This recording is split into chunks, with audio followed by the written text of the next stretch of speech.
ദാറുൽഹുദക്ക് തുടക്കം കുറിക്കുമ്പോൾ ഈ സ്ഥലങ്ങളൊക്കെ വാങ്ങിയത് അതിൻ്റെ മുൻപന്തിയിലുണ്ടായിരുന്ന ചെമ്മുക്കൻ കുഞ്ഞാപ്പു ഹാജി, KM സൈദലവി ഹാജി കോട്ടക്കൽ തുടങ്ങി പല ആളുകളും അവരുടെ സ്വന്തം വകയായിട്ടാണ് ഭൂമി വാങ്ങിയത്. ദാറുൽഹുദയുടെ മെയിൻ ബിൽഡിംഗ് എന്ന് പറയുന്ന അല്ലെങ്കിൽ പ്രാഥമിക ബിൽഡിങ്ങിൻ്റെ പണി നടന്നുകൊണ്ടിരുന്നപ്പോൾ ഒരു വർഷകാലത്ത് വെള്ളപ്പൊക്കം ഉണ്ടായി. ഇവിടെ അന്ന് പില്ലറുകളൊക്കെ ഏറെക്കുറെ താഴ്ചയിലാണ്, കമ്പി ഇങ്ങനെ മുകളിലേക്ക് പൊന്തി നിൽക്കുന്നുണ്ട്, പില്ലറുകളുടെ കമ്പി. ഈ വെള്ളപ്പൊക്കം ഉണ്ടായപ്പോൾ ദാറുൽഹുദയുടെ സ്വന്തം നാടായ ചെമ്മാട്ട് നിന്ന് തന്നെ ചില ആളുകൾ ഇതിൻ്റെ ഫോട്ടോ എടുത്ത് നേതാക്കന്മാർ പിരിവിൻ എന്ന സ്ഥലത്തേക്ക് അയച്ചു കൊടുക്കും. ദാറുൽഹുദയൊക്കെ വലിച്ചു പോയിട്ടുണ്ട് എന്ന അടിക്കുറിപ്പോട് കൂടിയാണ് ആ ഫോട്ടോ അയച്ചു കൊടുക്കും. എന്നാലും ഒന്നും കാണാതെ മുകളിലേക്ക് കമ്പി മാത്രമേ കാണുള്ളൂ, ബാക്കി വലിച്ചു പോയി എന്ന് വ്യംഗ്യ ഭാഷ്യം.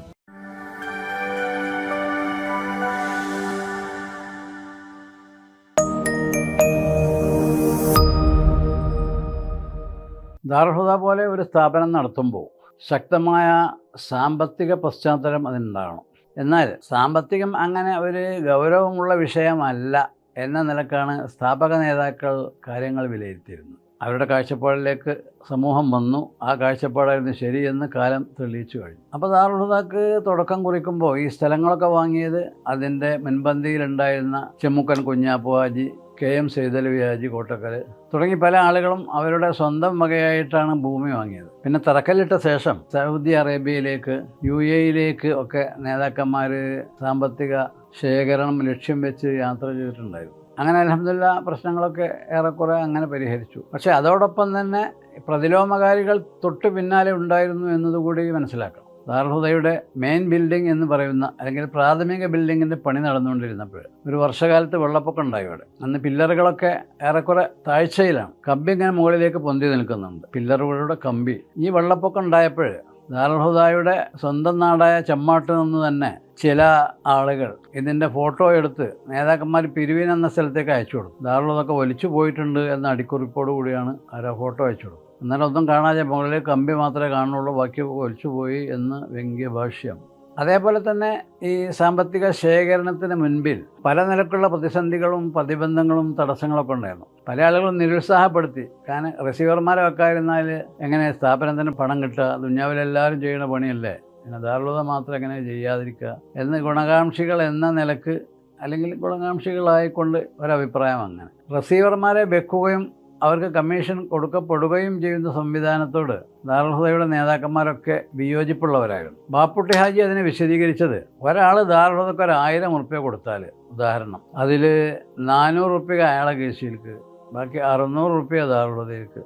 6-4 എന്ന് പറഞ്ഞത് ഉദാഹരണമാണ്. കമ്മീഷൻ വ്യവസ്ഥകൾ വ്യത്യസ്തമാണ്. ചില കേന്ദ്രങ്ങളിൽ നിന്നൊക്കെ പറയപ്പെടുന്നത് പിരിച്ചു കിട്ടിയ പൈസയിൽ നിന്ന് ഒന്നും ഇങ്ങോട്ട് കൊടുന്നോളണമെന്നില്ല, എന്നാലും സ്ഥാപനത്തെയും ആദർശത്തെയും സംഘടനയും പറ്റിയുള്ള പബ്ലിസിറ്റി അവിടെ നടക്കുന്നുണ്ടല്ലോ ഈ റിസീവർമാർ മുഖേന. അങ്ങനെയുള്ള അനുഭവങ്ങളൊക്കെ ഉണ്ട്. പക്ഷേ ദാറുൽഹുദ തീർത്തും ആ വഴി വർജിച്ചു. മാത്രമല്ല ഹലാലായ മുതൽ മാത്രമേ ദാറുൽഹുദയിലെ വിദ്യാർത്ഥികൾക്ക് ഭക്ഷണം കൊടുക്കാവൂ എന്ന് കണിശമായ കാഴ്ചപ്പാട് വെച്ച് പുലർത്തിയ നേതാക്കൾ, പ്രത്യേകിച്ച് ബാപ്പുട്ടി ഹാജി. ആദ്യകാലങ്ങളിൽ വേറെ ഒരു അനുഭവം ഉണ്ടായി. ദാറുൽഹുദയുമായി ഒരു ബന്ധവും അറിവും പരിചയവും ഇല്ലാത്ത ഒരു മേൽവിലാസക്കാരൻ ആലപ്പുഴയിൽ നിന്ന് മാസം തോറും ഒരു സംഖ്യ ദാറുൽഹുദയിലേക്ക് അയച്ചുകൊണ്ടിരുന്നു. ദാറുൽഹുദ വക്താക്കളാരും അദ്ദേഹത്തെ കണ്ടിട്ടില്ല, അങ്ങനെ ആലപ്പുഴയിൽ ഒരാളെ കണ്ടിട്ടില്ല. കണ്ട് ഞാനിങ്ങനെ എത്ര സംഖ്യ മാസാന്തം തരാം എന്ന് ഏറ്റ ഒരനുഭവം ഉണ്ടായിട്ടില്ല. അപ്പോൾ ആരെങ്കിലും ഇയാളെ കണ്ടിട്ട് ഞാനിങ്ങനെ മാസാന്തം ഒരു സംഖ്യ അയച്ചു തരാമെന്ന് ഒരാൾ ഏറ്റതായി ആർക്കും അനുഭവമില്ല. അപ്പോൾ സ്വാഭാവികമായും ബാപ്പുട്ടി ഹാജി അതിനെപ്പറ്റി അന്വേഷിച്ചു. ഒരു മേൽവിലാസം ഇല്ലാത്ത ഒരാൾ അല്ലെങ്കിൽ നമുക്ക് പരിചയമില്ലാത്ത ഒരാൾ, നമ്മളാരും ഏർപ്പാട് ചെയ്തിട്ടില്ലാത്ത ഒരാൾ എങ്ങനെ കൃത്യമായി മാസാന്തം ഒരു സംഭാവന സംഖ്യ ദാറുൽഹുദക്ക് അയച്ചുകൊണ്ടിരിക്കുന്നുണ്ടല്ലോ, ആരാന്ന് കണ്ടുപിടിക്കാനുള്ള ശ്രമങ്ങൾ തുടങ്ങി. താമസിയാതെ ആളെ പിടികിട്ടി. അദ്ദേഹം ആലപ്പുഴയിലെ ഒരു ലോട്ടറി ഏജൻ്റായിരുന്നു. അപ്പോൾ ബാപ്പുട്ടി ഹാജി അദ്ദേഹത്തിൻ്റെ അഡ്രസ്സും നമ്പറൊക്കെ കളക്ട് ചെയ്തിട്ട് അദ്ദേഹത്തെ അറിയിച്ചു, നിങ്ങൾ ദാറുൽഹുദക്ക് സംഭാവന അയച്ചുകൊണ്ടിരിക്കുന്നുണ്ടായിരുന്നു, ഞങ്ങൾ നിങ്ങളെപ്പറ്റി അന്വേഷിച്ചു, പഠിക്കാൻ വേണ്ടി അറിയാൻ വേണ്ടി അന്വേഷിച്ചപ്പോൾ നിങ്ങളിങ്ങനെ ലോട്ടറിയുടെ വലിയ ഏജൻ്റാണ്, ജില്ലാതലത്തിലുള്ള അല്ലെങ്കിൽ ഒന്നിൽ കൂടുതൽ ജില്ലകളുടെ ഒരു ഏജൻസി താങ്കൾക്കുണ്ടെന്ന് ഞങ്ങൾക്ക് അറിയാൻ കഴിഞ്ഞു. അതുകൊണ്ട് ലോട്ടറിയുടെ സംഖ്യ അങ്ങനെ ഹലാലല്ലാത്ത സംഖ്യ ആയതുകൊണ്ട് നിങ്ങളുടെ ആ സംഖ്യ മേലിൽ ദാറുൽഹുദക്ക് അയക്കേണ്ടതില്ല എന്ന് കൃതജ്ഞതാപൂർവ്വം അറിയിച്ചു. ആ സംഖ്യ തിരസ്കരിച്ചു. ഇങ്ങനെ ഒരുപാട് ഉദാഹരണങ്ങളുണ്ട്. ഇപ്പം ഞാൻ പറഞ്ഞു വന്നത്, സാമ്പത്തികം ഒരു പ്രശ്നമാകുമെന്ന ഭീതി ദാറുൽഹുദയുടെ നേതാക്കന്മാർക്ക് ഉണ്ടായിരുന്നില്ല. അതിനൊക്കെയുള്ള മനക്കരുത്ത് അവർക്ക് നൽകിയത് നമ്മൾ നേരത്തെ പറഞ്ഞ ഇതുപോലുള്ള ആയത്തുകളാണ്. വമൻ യതവക്കൽ അലല്ലാഹി ഫഹുവ ഹസ്ബു. അള്ളാഹിന് മേൽ തവക്കുലാക്കിയാൽ ഓൻ അള്ളാഹ് തന്നെ മതി, വേറെ പിന്നെ ആരും വേണ്ട, കുട്ടികളൊന്നും വേണ്ടെന്നാണ്. അപ്പോൾ ആ കാഴ്ചപ്പാടിൽ നിന്നാണ് അതിൻ്റെ സാമ്പത്തിക അസ്തിത്വം രൂപപ്പെട്ടു വരുന്നത്. അപ്പോൾ ഈ സാമ്പത്തിക പ്രശ്നം പരിഹരിക്കാൻ എന്ന് പറഞ്ഞാൽ സാമ്പത്തികം ഉണ്ടാവണമല്ലോ സ്ഥാപനം നടത്തണമെങ്കിൽ. അതിന് പരിഹരിക്കാനായി അവലംബിച്ച ചില പ്രത്യേക രീതികളുണ്ടായിരുന്നു. ഒന്ന്, ഒരു കുട്ടിയുടെ ചെലവ് ഏറ്റെടുക്കാൻ പറ്റിയ ആളുകളെ കണ്ടെത്തുക. ഉദാഹരണത്തിൽ 80 കുട്ടികളെ ചേർത്താൽ ആകെ ചെലവിന് 80 കൊണ്ട് ഹരിച്ചാൽ ഒരു കുട്ടിക്ക് എത്ര ചെലവ് എന്ന് കിട്ടും. അങ്ങനെ ധാരണയിൽ ഒരു കുട്ടി പഠിച്ചുകൊണ്ടിരിക്കാൻ ഇത്ര സംഖ്യ വേണം, 500 എന്ന് ഉദാഹരണം പറയാം. ആ 500 റുപ്യ നിങ്ങൾ തരണമെന്ന് ദാറുൽ ഭാരവാഹികളോ ഗുണകാംക്ഷികളോ ബന്ധുക്കളോ ഒക്കെ ആയ ആളുകൾ തങ്ങളുടെ സ്നേഹിതന്മാരായ, അയൽക്കാരായ, കുടുംബക്കാരായ, ബന്ധപ്പെട്ടവരായ, സഹപ്രവർത്തകരായ സമ്പന്നന്മാരെ കണ്ട് ഒരു കുട്ടിയുടെ ചെലവ് അവരോട് ഏൽക്കാൻ ആവശ്യപ്പെടും. ആ പദ്ധതിയുടെ ഒരു അവിസ്മരണീയ രൂപമായിരുന്നു ചെമ്മൂക്കൻ കുഞ്ഞാപ്പു ഹാജിയുടേത്. അദ്ദേഹം 10 കുട്ടികളുടെ ചെലവ് ആദ്യം മുതലേ ഏറ്റു, അവസാനം വരെയും അത് തന്നുകൊണ്ടിരിക്കുകയും ചെയ്തിരുന്നു. 10 കുട്ടികളുടെ ചെലവ്. ഈ ചെലവ് ഇങ്ങനെ 2 കൊല്ലം 3 കൊല്ലം 4 കൊല്ലം കൂടുമ്പോൾ അത് ഇൻക്രീസായി വർദ്ധിച്ചു വന്നുകൊണ്ടിരിക്കും. സാധനങ്ങളെ മാർക്കറ്റും വിലയൊക്കെ അങ്ങനെയാണ്. അതുപോലെ 5 കുട്ടികളുടെ ചിലവ്, 2 കുട്ടികളുടെ ചിലവ്, 1 കുട്ടിയുടെ ചിലവ് ഒക്കെ മാസാന്തം തന്നുകൊണ്ടിരിക്കുന്ന ആളുകളെ നേരിൽ സമീപിച്ച് ഇതിൻ്റെ പ്രവർത്തന രീതിയും സ്വഭാവമൊക്കെ പറഞ്ഞു കൊടുത്തിട്ട് അവരെ കൊണ്ടത് സമ്മതിപ്പിച്ച് അത് മാസം തോറും കളക്ട് ചെയ്തുകൊണ്ടിരിക്കും. ഓഫീസിൽ നിന്ന് ജീവനക്കാരെ ആരെങ്കിലുമൊക്കെ വ്യത്യസ്ത ഡേറ്റുകളിൽ പറഞ്ഞയച്ചാൽ മതി. എല്ലാവരും 1-ാം തീയതി അയക്കണമെന്നില്ല. 1-ാം തീയതിയോ 5-ാം തീയതിയോ 10-ാം തീയതിയോ അല്ലെങ്കിൽ 25-ാം തീയതിയോ 20-ാം തീയതിയോ ഒക്കെ ആയിട്ട് അവരെ സമീപിച്ച് ആ സംഖ്യ കളക്ട് ചെയ്ത് ഇവിടെ കൊണ്ടുവരും. കുട്ടികളുടെ ചിലവല്ലാതെ സംഖ്യയായിട്ട് ഇങ്ങനെ മാസാന്തം നമ്മുടെ സഹൃദയരായ സ്നേഹിതന്മാരെ കണ്ട് മാസം 500 റുപ്യ, 1000 റുപ്യ, അല്ലെങ്കിൽ 250 റുപ്യ, 200 റുപ്യ, 100 റുപ്യ അവരവരുടെ കപ്പാസിറ്റി അനുസരിച്ച് അവരോട് ധാരാളമൊക്കെ നൽകിക്കൊണ്ടിരിക്കാൻ, ഓരോ മാസവും തന്നുകൊണ്ടിരിക്കാൻ ഏർപ്പാട് ചെയ്യും. അങ്ങനെ അതും ഇങ്ങനെ കളക്ട് ചെയ്യും. ഇതിന് ചിലപ്പോൾ ധാരാളം വിദ്യാർത്ഥികളെ ഉപയോഗപ്പെടുത്തും. എങ്ങനെ? അവർ പിരിവിന് പോകുന്ന ആൾക്കാരായിട്ടല്ല, അവരവരുടെ നാട്ടിലേക്ക് പോകുമ്പോൾ മാസത്തിലൊരിക്കൽ അവർ നാട്ടിലേക്ക് പോകും. അപ്പോൾ അവരുടെ നാട്ടിൽ അവരുടെ അയൽ പ്രദേശങ്ങളിലൊക്കെ താമസിക്കുന്ന ആളുകളായിരിക്കും ഇങ്ങനെ, അല്ലെങ്കിൽ അങ്ങനത്തെ ഒരു ലിസ്റ്റാക്കിയിട്ട് കുട്ടിയെടുത്ത് കൊടുക്കും. നിൻ്റെ സ്വന്തം മഹലിൽ, നിൻ്റെ കിഴക്കേ മഹലിൽ, പടിഞ്ഞാറേ മഹലിൽ, തെക്കേ മഹലിൽ, വടക്കേ മഹലിലൊക്കെ ഉള്ള ഇന്ന ആളുകൾ ഒരു കുട്ടിയുടെ ചിലവ് മാസാന്തം 500 റുപ്യ, 1000 റുപ്യ കേട്ടിട്ടുണ്ട്. ഈ നാട്ടിൽ പോകുമ്പോൾ ആ സംഖ്യ വാങ്ങിയിട്ട് അവർക്ക് റെസീറ്റും കൊടുക്കണം എന്നാണ്. റെസീറ്റ് അവർ കയ്യിൽ ഏൽപ്പിച്ചിട്ട് കൊടുത്താൽ, അല്ലെങ്കിൽ റെസീറ്റ് താമസിയാതെ പിന്നീട് കൊടുക്കുന്ന സംവിധാനങ്ങളും ഉണ്ടായിരുന്നു. ഇങ്ങനെയാണ് ഈ സംഭാവനകൾ കളക്ട് ചെയ്തിരുന്നത്. എന്ന് പറഞ്ഞാൽ അതിന് പ്രത്യേക ചിലവുണ്ടായിരുന്നില്ല, പ്രത്യേകമായി അതിന് ഓടി നടക്കേണ്ട ആളുകളെ കണ്ടെത്തേണ്ട കാര്യവും ഉണ്ടായില്ല എന്നർത്ഥം. വിദ്യാർത്ഥികൾ ഇപ്പോൾ ധാരാളം ഇപ്പോൾ 1700ഓളം വിദ്യാർത്ഥികളുണ്ട്. അവർ മാസത്തിലൊരിക്കൽ അവർ നാട്ടിൽ പോകും. അപ്പോൾ ഈ കാര്യം ഓഫീസ് നേരത്തെ ലിസ്റ്റ് തയ്യാറാക്കും.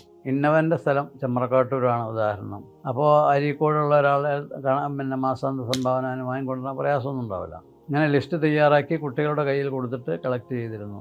അതിന് കമ്മീഷനൊന്നുമില്ല. കമ്മീഷൻ ധാരാളതയുടെ ചരിത്രത്തിൽ ഒരു മനുഷ്യൻ കൊടുത്തിട്ടില്ല എന്ന് നേരത്തെ പറഞ്ഞു എന്ന് തോന്നുന്നു നമ്മൾ. അപ്പോൾ ആ രീതിയിലാണ് സാമ്പത്തിക പ്രശ്നങ്ങളൊക്കെ പരിഹരിച്ചു വന്നത്. പിന്നെ ഇടയ്ക്കൊക്കെ ഗൾഫിലേക്ക് പോകും, കടമുണ്ടാകുമ്പോൾ അല്ലെങ്കിൽ പുതിയ പദ്ധതികൾ ഉണ്ടാകുമ്പോൾ ആ പദ്ധതി ഇങ്ങനെ സമ്പന്നന്മാർക്കൊക്കെ പ്രത്യേകിച്ച് വിശദീകരിച്ചു കൊടുക്കും. അപ്പോൾ അവർ ചില പ്രൊജക്റ്റുകളൊക്കെ അവർ സ്വയം ഏറ്റെടുക്കും. ചില ആളുകൾ പ്രൊജക്റ്റിലേക്ക് എന്തെങ്കിലും കാര്യമായ സംഭാവനകൾ കൊടുക്കും. ഇങ്ങനെയൊക്കെയാണ് ഈ 40 കൊല്ലക്കാലത്തിനിടയ്ക്ക് ദാറുൽ ഹുദയുടെ പുരോഗതി സാക്ഷാത്കൃതമായത്. മാത്രമല്ല, ദാറുൽ ഹുദയിൽ നിന്ന് പുറത്തിറങ്ങിയ യുവ പണ്ഡിതന്മാരുടെ പ്രവർത്തന വൈപുല്യവും ആ മേഖലയുടെ വിസ്തൃതിയുമൊക്കെ 10-20 കൊല്ലമായി ജനങ്ങളെ മനസ്സിലാക്കാൻ തുടങ്ങിയപ്പോൾ സസന്തോഷം ദാറുൽ ഹുദയെ സഹായിക്കാൻ സന്നദ്ധരായി. മാത്രമല്ല, ദാറുൽ ഹുദയുടെ ഗുണകാംക്ഷികളിൽ പലരും കേരളത്തിന് പുറത്തുള്ള സ്ഥാപനങ്ങളൊക്കെ നേരിട്ട് പോയി സന്ദർശിക്കുന്നതിൽ അഭിമാനം കണ്ടു. അങ്ങനെ പലവട്ടം വടക്കേ ഇന്ത്യൻ സ്റ്റേറ്റുകളിൽ പോയി സഞ്ചരിച്ചവരുണ്ട്. അവരുടെ യാത്ര മടങ്ങി തിരിച്ച് എത്തിക്കഴിഞ്ഞിട്ട് അവർ മറ്റു സ്നേഹിതന്മാരോട്, നാട്ടുകാരോടൊക്കെ അതിൻ്റെ വൈപുല്യവും അതിൻ്റെ അഭിമാനകരമായ അവസ്ഥയും പങ്കുവെച്ചു കൊണ്ടിരിക്കുന്ന ആളുകളുണ്ട്. ഇങ്ങനെ പല ആളുകളും ദാറുൽ ഹുദയുടെ പ്രവർത്തന വൈപുല്യം കേട്ടറിഞ്ഞ് മനസ്സിലാക്കി അത് സ്വന്തം കണ്ണുകൊണ്ട് കണ്ട് ബോധ്യപ്പെട്ട് സായുജ്യമടയുവാൻ ബംഗാൾ, ആസാം, കർണാടക, മഹാരാഷ്ട്ര, ആന്ധ്രാപ്രദേശ് തുടങ്ങിയ സ്ഥലങ്ങളിലൊക്കെ ദാറുൽ ഹുദ സ്ഥാപനങ്ങൾ പോയി കണ്ട് സന്തോഷിക്കാൻ ദൃഷ്ടരായി വന്നു, സന്നദ്ധരായി. അവർ സ്പെഷ്യൽ വാഹനങ്ങൾ വിളിച്ച്, ബസ്സോ കാറോ മറ്റു വണ്ടികളൊക്കെ വിളിച്ചിട്ട് ഇവിടുന്ന് അത്തരം 3000-3500 കിലോമീറ്റർ യാത്ര ചെയ്ത് എത്തേണ്ട സ്ഥലങ്ങളിൽ ആസാമിൽ, ബംഗാളിൽ, ബീഹാറിൽ തുടങ്ങിയുള്ള കർണാടകയിൽ, മഹാരാഷ്ട്രയിലൊക്കെയുള്ള സ്ഥാപനങ്ങൾ അവർ പോയി കണ്ടു. കണ്ടതിൻ്റെ പരിണതി എന്തായിരുന്നു എന്ന് ചോദിച്ചാൽ ആ ആശയം കൂടുതൽ ആളുകൾ മനസ്സിലാക്കി. അതുകൊണ്ട് കൂടുതൽ ആളുകൾ ദാറുൽ ഹുദക്ക് സാമ്പത്തിക സഹായങ്ങൾ സമർപ്പിക്കാൻ സന്നദ്ധരായി. ഒരിക്കൽ പോലും ദാറുൽ ഹുദ കണ്ടിട്ടില്ലാത്ത നിരവധി സംഭാവന തരുന്ന ആൾക്കാരുണ്ട്. കാണണം എന്നില്ല, ഞങ്ങൾക്ക് അവിടെ നടക്കണമൊക്കെ അറിയാമെന്ന് അവർ ചോദിക്കുമ്പോൾ പറയാം. തിരക്കുള്ള ആളുകളായിരിക്കും, അല്ലെങ്കിൽ കുറച്ച് കൂടുതൽ വിദൂരതകളിലുള്ള ആളുകളായിരിക്കും. അതിൽപ്പെട്ട ഒരാൾ കോഴിക്കോട് ജില്ലക്കാരൻ ഒരാളുണ്ടായിരുന്നു. അയാൾ UAE-യിലാണ്, അയാൾ ബിസിനസ്സുണ്ട്. ഓരോ മാസവും 1,57,000 ഉറുപ്പിക അദ്ദേഹം തന്നുകൊണ്ടിരുന്നൊരു അവസരം ഉണ്ടായിരുന്നു. എന്ന് പറഞ്ഞാൽ 50 കുട്ടികളുടെ മാസാന്ത ചിലവാണ് അദ്ദേഹം ഏറ്റിരുന്നത്. 50 കുട്ടികളുടെ. അത് അന്നത്തെ കുറേ കൊല്ലങ്ങൾ അദ്ദേഹം അത് തന്നുകൊണ്ടിരുന്നിരുന്നു. അങ്ങനെ ദാറുൽ ഹുദ ഒരിക്കലെങ്കിലും കണ്ടിട്ടില്ലാത്ത നിരവധി ആളുകൾ ഇങ്ങനെ സംഭാവന തന്നുകൊണ്ടിരിക്കുന്നവരുണ്ട്. കാരണം ഇതിൻ്റെ ഗുണഫലങ്ങൾ ഒരിടത്തല്ലെങ്കിൽ മറ്റൊരിടത്ത് ഒരു രീതിയിൽ അല്ലെങ്കിൽ മറ്റൊരു രീതിയിൽ സമൂഹത്തിന് ലഭിച്ചു കൊണ്ടിരിക്കുന്നവർക്ക് അനുഭവ ബോധ്യമായിട്ടുണ്ട്. അപ്പോൾ അൽഹംദുലില്ലാ, നേരത്തെ സൂചിപ്പിച്ചു 2.5 കോടി ഉറുപ്പിക ദാറുൽ ഹുദയുടെ ഒരു മാസത്തെ ചിലവാണ്. അതിൽ 4000-ഓളം വിദ്യാർത്ഥികളുടെ ഭക്ഷണ ചെലവ്, അവരുടെ താമസ സൗകര്യം സജ്ജീകരിക്കാനുള്ള ചിലവ്, അവരെ ഉസ്താദന്മാർക്ക് ശമ്പളം കൊടുക്കാനുള്ള ചിലവ്, ഇങ്ങനെ എല്ലാം കൂടിയുള്ള ചിലവുകൾ 4000-ഓളം വിദ്യാർത്ഥികളുടെ ചിലവ് ഉൾപ്പെടെ. പിന്നെ കൺസ്ട്രക്ഷൻസ് ഉണ്ടാവും, ബിൽഡിംഗ് നിർമ്മാണങ്ങൾ ചെറിയ തോതിലോ വലിയ തോതിലോ ഒക്കെ ആയിട്ട്. അതുകൊണ്ടിങ്ങനെ അത് 2.5 കോടി, 2.25 കോടി, 2.25 കോടി ഒക്കെ അങ്ങോട്ടും ഇങ്ങോട്ടും നിന്നുകൊണ്ടിരിക്കും. ഇത് ചിലവ് വ്യത്യസ്തമായി വരുമ്പോഴാണ്. ഏതാണെങ്കിലും ശരാശരി 2.5 കോടി ഉറുപ്പിക ഒരു മാസം ദാറുൽ ഹുദ പ്രവർത്തിക്കാൻ വേണം. അത് കിട്ടിക്കൊണ്ടിരിക്കുന്നുണ്ട്. അത് ലോകത്തിൻ്റെ നാനാഭാഗത്തുമായി കിട്ടിക്കൊണ്ടിരിക്കുന്നു. എല്ലാ ദിവസവും 2 ഉറുപ്പിക സംഭാവന ഇതിന് ഒരാളുണ്ടായിരുന്നു. ആളാരാന്നറിയില്ല, പണം ട്രാൻസ്ഫർ ചെയ്യണം, ഇവിടെ വരും. അപ്പോൾ അദ്ദേഹത്തിനെ കൊണ്ട് കഴിയുന്നത് അതാണ്. ഇങ്ങനെ അണ്ണാറക്കണ്ണനും തന്നാലായത് എന്ന ആപ്തവാക്യം അനുസ്മരിപ്പിച്ചുകൊണ്ട് ചെറിയ ചെറിയ സംഖ്യകൾ തന്നുകൊണ്ടിരിക്കുന്നവരുണ്ടാവും. വലിയ വലിയ സംഖ്യകൾ കേരളത്തിന് പുറത്തുള്ള ഓഫ് ക്യാമ്പസുകളൊക്കെ ഒന്നായി ഏറ്റെടുത്ത് ദശലക്ഷങ്ങൾ ദാറുൽ ഹുദക്ക് നിർലോഭം സഹായ സഹകരണങ്ങൾ ചെയ്ത ആൾക്കാരുണ്ട്. പിന്നെ ഒരു തുള്ളി പെരുവെള്ളം എന്ന് പറഞ്ഞതുപോലെ ചെറിയ ചെറിയ സംഖ്യകളായി നേരത്തെ നമ്മൾ സൂചിപ്പിച്ചതുപോലെയുള്ള ആളുകൾ ഇവിടെ എത്തിച്ചേരും, അല്ലെങ്കിൽ ആരുടെ കയ്യിലെങ്കിലും കൊടുത്തേക്കും, അല്ലെങ്കിൽ മഹല്ലിന് സംവിധാനം ഉണ്ടാവും. മഹല്ലിൽ കുറേ ആൾക്കാർ അങ്ങനെ സംഭാവന കൊടുക്കുന്നവരുണ്ടാവും. 5 ആൾ 10 ആൾ, ഉദാഹരണം, ആ 10 ആളെ സംഭാവന ഒന്നായിട്ട് ഇവിടേക്ക് അയക്കപ്പെടും, അവിടെ എത്തും. ഇങ്ങനെയാണ് ഈ സാമ്പത്തിക പ്രതിസന്ധിയുടെ പരിഹാരം ഉണ്ടായിരുന്നു. പല ആളുകളും ചോദിക്കും, ഇത് എന്നും ഇങ്ങനെ പിരിവെടുക്കാൻ പറ്റുമോ, എന്തെങ്കിലും ഒരു സ്ഥിരവരുമാനം ഉള്ള ഒരു പ്രോപ്പർട്ടി വാങ്ങിക്കൂടെന്ന് ചോദിക്കുന്നവരുണ്ട് ഗുണകാംക്ഷികളായിട്ട്. പക്ഷെ അവർ മനസ്സിലാക്കുന്നില്ല, ഈ 2.5 കോടി ഒരു മാസം ചിലവഴിക്കണം, പിന്നെ സ്ഥിരവരുമാനം ഉണ്ടാകുന്ന സ്വത്ത് വാങ്ങും വേണം. അതിനത്ര 25 കോടി മതിയാവില്ല, 50 കോടി മതിയാവില്ല, 100 കോടി മതിയാവുകയില്ല ദാറുൽ ഹുദയുടെ എക്സ്പെൻസുകൾ കവർ ചെയ്യാൻ പറ്റിയൊരു വരുമാനം ഉണ്ടാകാൻ. അപ്പോൾ അവരോടൊക്കെ ദ്വാരക്കാൻ പറയും, കുറച്ചുകൊണ്ട് തൗഫീഖ് ഉണ്ടായാൽ അങ്ങനത്തെ ഒരു അവസ്ഥയും വരും എന്നൊക്കെ പറഞ്ഞ് സമാധാനിപ്പിക്കും. അന്നന്നത്തെ ചിലവുകൾ വന്ന് നടന്നു പോയിക്കൊണ്ടിരിക്കാനുള്ള തൗഫീഖ് ലഭിക്കാനാണ് സംഘാടകരൊക്കെ ശ്രമിച്ചുകൊണ്ടിരിക്കുന്നത്. അള്ളാഹുവിനോടുള്ള കൈ മലർത്തിയുള്ള ദുആ ഇല്ലെങ്കിൽ അള്ളാഹു നമ്മെ പരിഗണിക്കുകയില്ല എന്നുവരെ ഖുർആനിലുണ്ടല്ലോ, ഖുൽ മാ യഅ്ബഉ ബിക്കും റബ്ബി ലൗലാ ദുആഉക്കും. അപ്പോൾ ദുആ ഉണ്ടാകണം. നിങ്ങളെല്ലാവരും ദുആ ചെയ്യണം. നിങ്ങളെല്ലാവരും കഴിവനുസരിച്ച് സാമ്പത്തിക സഹായങ്ങൾ ചെയ്യണം. നിങ്ങളെല്ലാവരും നിങ്ങളുടെ പ്രവർത്തന പരിചയം അനുസരിച്ച് ജീവിതാനുഭവങ്ങൾ മുന്നിൽ വെച്ച് ദാറുൽ ഹുദക്ക് ആവശ്യമായ ഉപദേശ നിർദ്ദേശങ്ങൾ, മാർഗദർശനങ്ങൾ നിങ്ങളിൽ നിന്നൊക്കെ ഉണ്ടാകണം. അങ്ങനെ വല്ല ന്യൂനതകളുണ്ടെങ്കിൽ അതൊക്കെ പരിഹരിച്ചുകൊണ്ട് മറ്റു വല്ല പോസിറ്റീവ്സും സൃഷ്ടിപരമായ കാര്യങ്ങൾ കൂട്ടിച്ചേർക്കാനുണ്ടെങ്കിൽ അത് കൂട്ടിച്ചേർത്ത് നമ്മുടെ ഈ സംരംഭം പരമാവധി വിജയിപ്പിക്കണം. നിങ്ങളൊക്കെ ദുആ ചെയ്യുക.